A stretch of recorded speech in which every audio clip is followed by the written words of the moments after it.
It's time for Q&A in the Kitchen. It's a podcast and YouTube series where we talk about common questions that those that collect tattoos and piercings have with our panel of experts of tattoo artists and piercer. This is brought to you in part by Skin Kitchen Tattoo, the Axiom Body Piercing Studio, and Bivor Decaf. What we're on here is season. And we're seasoned. Yeah. Season 2, episode 9. Seasoned like a nice pair of underwear. And what we're going to talk about today is tattoo removal and covering it up with makeup and etc. Yeah.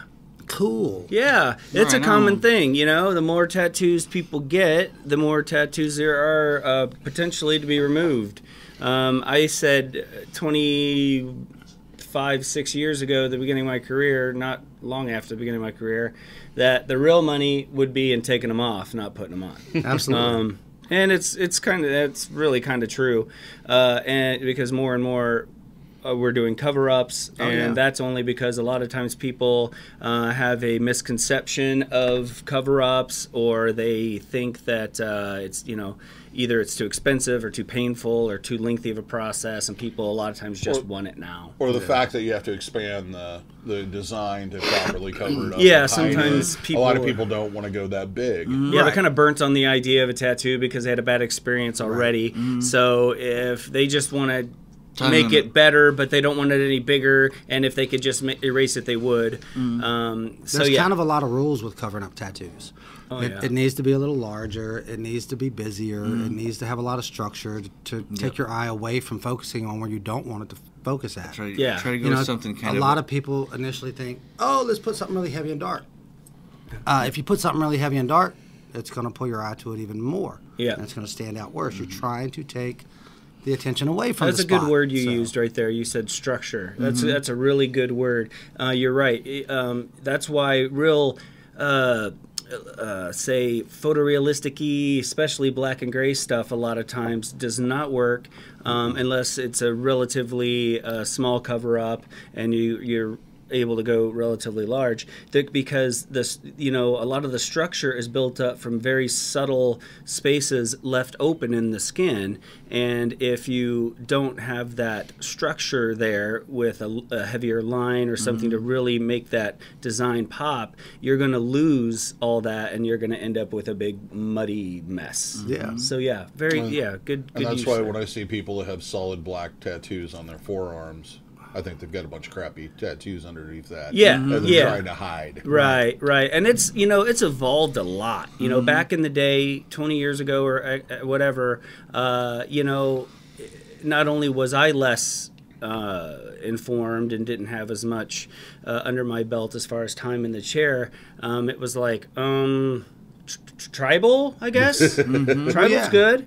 Or what do you think of Panthers? Or maybe this nice Reaper. But, you know, the pigments have gotten a little better. The machines have gotten better at putting that pigment in. So you get better heels, you get tighter heels, you get more saturated heels, and so that all translates to giving us a little bit more that we can do for a cover-up. So, you know, that helps a lot. So let's say they've passed on the cover-up thing. Right. Let's say they want to get a job in the corporate world and they have a hand tattoo. So what are their options as far as tattoo removal? Laser removal, which is pretty common around the Richmond area back on the coast. A lot of the shops actually have a booth. Instead of an extra tattoo booth or a piercing booth, they have a tattoo laser removal room and a certified laser removal, you know, person and machine technician, and that's as much of a job in a spot in a tattoo shop now as a tattoo artist or a piercer. You know what I mean? That's a whole separate licensing too. Yeah, it's a whole separate licensing, all that stuff. It makes it convenient because when people go to look to whether to remove a tattoo or to get a tattoo, the first place they go is a tattoo shop. Of course. You know what I mean? They're not thinking, well, I got to go to the doctor. You know, and that's going to be way more expensive, of course, if you have to go to a doctor's office and whatnot. We should probably kind of explain what that is. Basically, a laser will burn off the pigment, as I understand it. What it breaks it apart. What it does is, I had my whole forearm done. about 10 years ago or something. It's been a while ago. Yeah. So basically the idea is that the laser goes in, it doesn't damage the skin because it focuses on the darker pigments in the skin, and when it hits it, it supposedly fractures the pigment into tiny pieces that your body is a lot more easily able to come up, gobble up, and get rid of. To absorb. Right. Yep. So take it away in your bloodstream. where you get the scarring and you know the terrible healing and all that is kind of a lot like the same way you get that from tattooing. It's overworking the skin, giving it way too much to have to heal. So they've got a pico laser now that there's, last I heard, there was very few of them actually available in the U.S., unfortunately, but I'm sure that's growing even since then. That does amazingly well. It's fast. It gets a lot of the colors like a lot of the other lasers don't.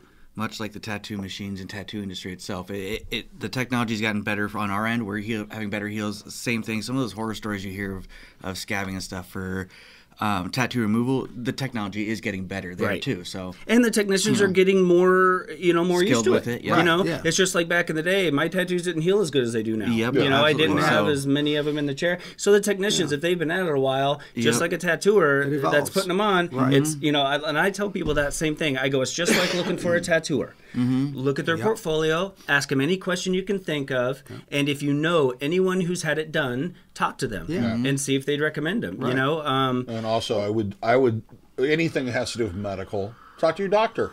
They've got to at least know some type of plastic surgeon in the area or somebody that maybe has a little bit more knowledge than they do that can make a referral to somebody that's safe. But it's just like I said, and I'll say it again, it's just like a tattoo shop, though. Just because it says tattoo across over the door doesn't mean that they're going to be able to do what you're going to want. Right. So just like the removal places, you don't want it. Oh, they'll remove it just like anybody else. No, they won't. I've seen really botched removals that looked like they got caught in a fire. Yeah, because if it's not set up correctly, you'll blister and burn. You'll burn the skin. It's third-degree burns. And this was when I saw that. It was in the first shop I ever worked in Mesa, Arizona, and a lady came in, and it was on the side of her calf, and it was about 4 inches by maybe 2 inches, and it looked like peanut butter after you wiped it on a sandwich. It was just this, it looked like Freddy Krueger. And she's like, yeah, I want to, get this covered or whatever. And I'm like, oh my God, like what happened? She's like, oh, I had a tattoo there and my husband at the time didn't like it. Yeah. And I'm like, he would rather look take out a knife? He would rather look at that. Yeah, did he take it off with a belt? Than a little picture on your leg.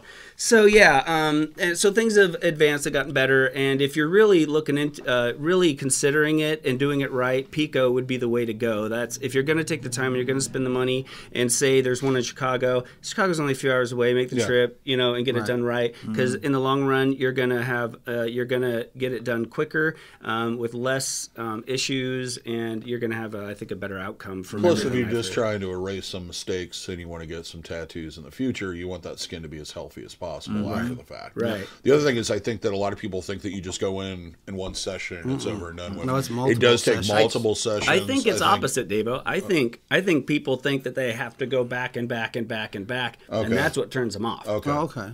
And that's not necessarily the case. Like I said, I had my whole forearm done. It was all black and gray before. There was no color. And I had to hit twice, the whole thing twice, about a month or so in between sessions. I'd always meant to go back for maybe another one, but things happened with the place I was going to, and it never happened. And I ended up getting the cover up, and it was very successful. I went to a really good artist, and he did a great job on it. And it healed much like a tattoo, but it hurt like a mother. That's what I've heard. It hurts more. It does not feel good. The best way I've heard it described is it feel like when you're cooking bacon, and you get a little grease, it snaps on you. It's like that, but it's just bang, bang, bang, bang, bang, bang, bang. Well, not constantly, and it's not like a constant burn, it's like drip, drip, drip, drip, drip, drip, drip, drip, drip, drip, drip, drip, drip. Yeah. It's all these little bangs, you know, and that's the laser going in and blowing up that pigment, you know, bang, bang, bang, bang. It goes fast. My whole forearm. You just went in to get 10 yours minutes. lightened enough to cover, right? Yeah, and that's the thing. I'm You didn't sorry, go for and that's kind of where I was going with that too. cover If I wanted it completely gone and it was black work, she probably could have got it probably 95%, because after 2 sessions, it was probably a good 60 to 70%. That's gone. awesome. Yeah. And broken up enough to where a design such as this blasted right over it, no sweat. So it really depends on what you've got, how much color you've got in there. Color takes longer. Yeah, but certain colors. But I think that's the advantage of the Pico. I don't think it doesn't doesn't discriminate really with separate color. so much. But yeah, it's definitely, I think, a lot more of an option for people than they give it credit for, especially now. And the more time goes on, it's just become better and more of a feasible option. Absolutely. And if you are if you're a little more concerned about what you're going to get for the cover up, then that can knock it back enough to where it gives us more options to where we can, do maybe more of a painterly or more of a realistic, maybe even black and gray type of design, where before we couldn't, because that design that you had was just so strong and it was going to overpower, It was going to bleed through, I think is Right. the easiest way to put it. Right. It was going to go stuff. Absolutely. Yeah, so it's if you are thinking about getting a cover up and you're covering up a large piece and you don't want to go any bigger, maybe an option is go in and get a couple of removals with a laser and then take it from there. Yeah, and I've had several clients do that too, because what they want is more important than what they're covering up. I guess I'll put it that way. If it says Susan and you're with Tara, and Tara does not want to see anything, dude. Nope. It's got to be and gone. Yeah. Yep. But if it's something I got when I was a kid and now I want this, and and even with my arm, I can pick out kind of where stuff was. Where some of it was. But who cares? Yeah. You're always going to be able to do that. It was a give and was take. I'd rather have that design and be able to see a little bit of stuff than have it all just blasted super dark and everything else. So. So now, what are some of the other options? I remember the old school way was dermabrasion, which really didn't work. Basically, you just created a giant. And for those that don't know what dermabrasion is, it's basically a medical grade belt sander that would grind off layers of tissue. Yep. Unlike, I guess, the laser, basically what you're doing is you're inflicting a lot of light damage, like we would have for sunlight if you left the tattoo out in the You're accelerating that to an incredible rate. Speed. Yeah. Like you'd probably have to tan for, 10,000 years to actually get that effect. Sure. But the belt sander effect would usually leave a shadow and a really nasty red scar. Or if not red, it would be void of any kind of pigment. It'd be very white, or would it discolor on some people? It's like a big, even if it was done too deep, relatively well, it's an even scar. But you can. I don't know if anybody even does that anymore. I don't. Well, the one I don't think really anybody does anymore, medieval. which is the most, if you ask me, is say you wanted this guy removed, they would make an incision and put a balloon under there, to and they would fill the it with, tissue. and they'd fill it with saline, and until your skin was nice and tight. And then they'd say, come back in a couple weeks, and they'd put more saline in it, and more saline in it, and more saline in it. Once they got your skin stretched out enough, they will take a scalpel and cut the tattoo off of you, and then suture your skin back together. Interesting. So it's like stretching an ear. Or stretching a piercing. Yeah. It's like giving your body time to produce additional Enough tissue. So where it could be replaced. So when you remove some of it, it won't notice it. It'll go back to Wes looks scared over there. Yeah, and now these things really they're medieval sounding now. and they really are. And that's really the most extreme one that I really know of, other than maybe amputation. But not when I too was viable. a lifeguard for Paramount, I had some tattoos. You couldn't be tattooed, and being a lifeguard, you're just in shorts if you take your T-shirt off for deep rescue or whatever. So if you had any tattoos showing, we used to have to get this stuff called Dermablend. It looked like a stick, and it was just pure cover-up makeup. Yeah. And like you just keep rubbing it on you until it built up enough layers where it just looked like a really bad bruise. Right. But you didn't look tattooed. Right. But I thought it was so funny they would spend an hour doing that to us in the guard room. We'd go out and go do one rescue in the pool. It's gone. It's washed right off. You're know an what I mean? illustrated man. Look at this magical and all of a sudden, pool. ooh, there's a tattooed lifeguard. There was a It was just comical to me. There was a similar product back when I got married originally.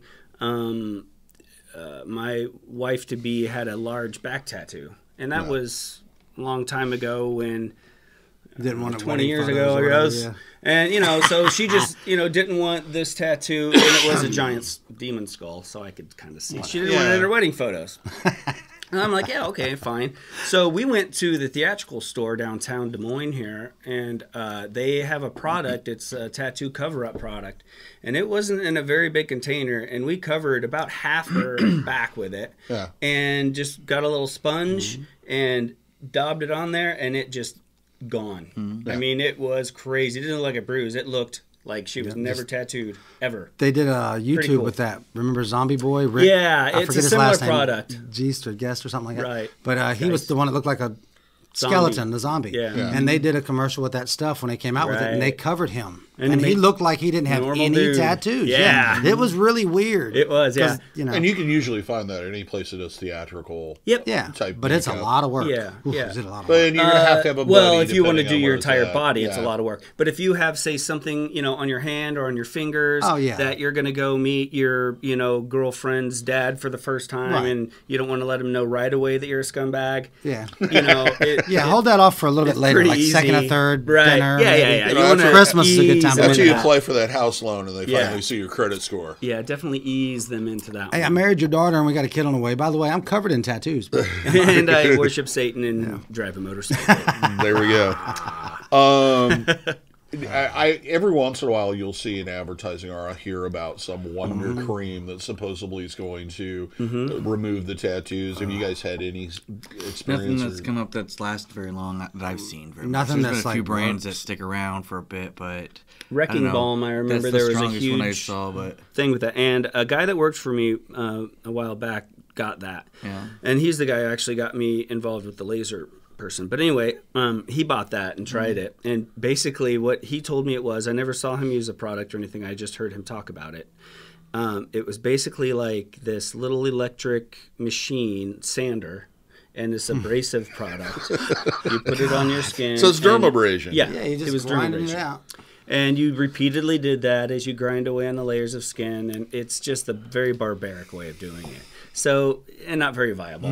Not viable. Nope. So, those products come and go, and they're just like the tinnitus medicine, you know, the ear ringing medicine. It's like if you have tinnitus like I do, you'll about try anything. It's like weight loss. You know, hey, buy this pill. These pills are $25. You're like, it's only $25, even if it doesn't work. I'll buy it. And you and 10,000 other people do it. Right. And those products are a lot like that. They're like, it's not going to work, but it will make it cheap enough where people will go, meh. At least if it does work, holy cow. If it doesn't, I'm only at $80. I didn't lose anything. So, they're usually, you know, they're not worth their time. Okay. So I recommend thinking about the placement of your tattoo initially before you get it. Amen.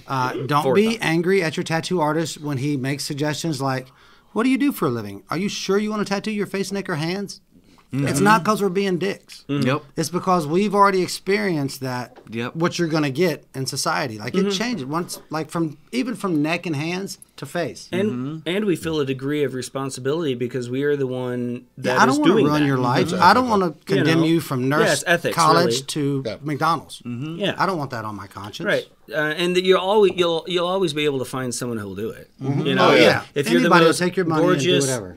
Guy or girl 18 and you want, you know, F the cops across your face, you'll find somebody to There's do it. always a scumbag just that doesn't to care say, look what I, you know, just So beware. but that doesn't mean it's a good idea. No, not necessarily. Right. And always research your artists. Absolutely.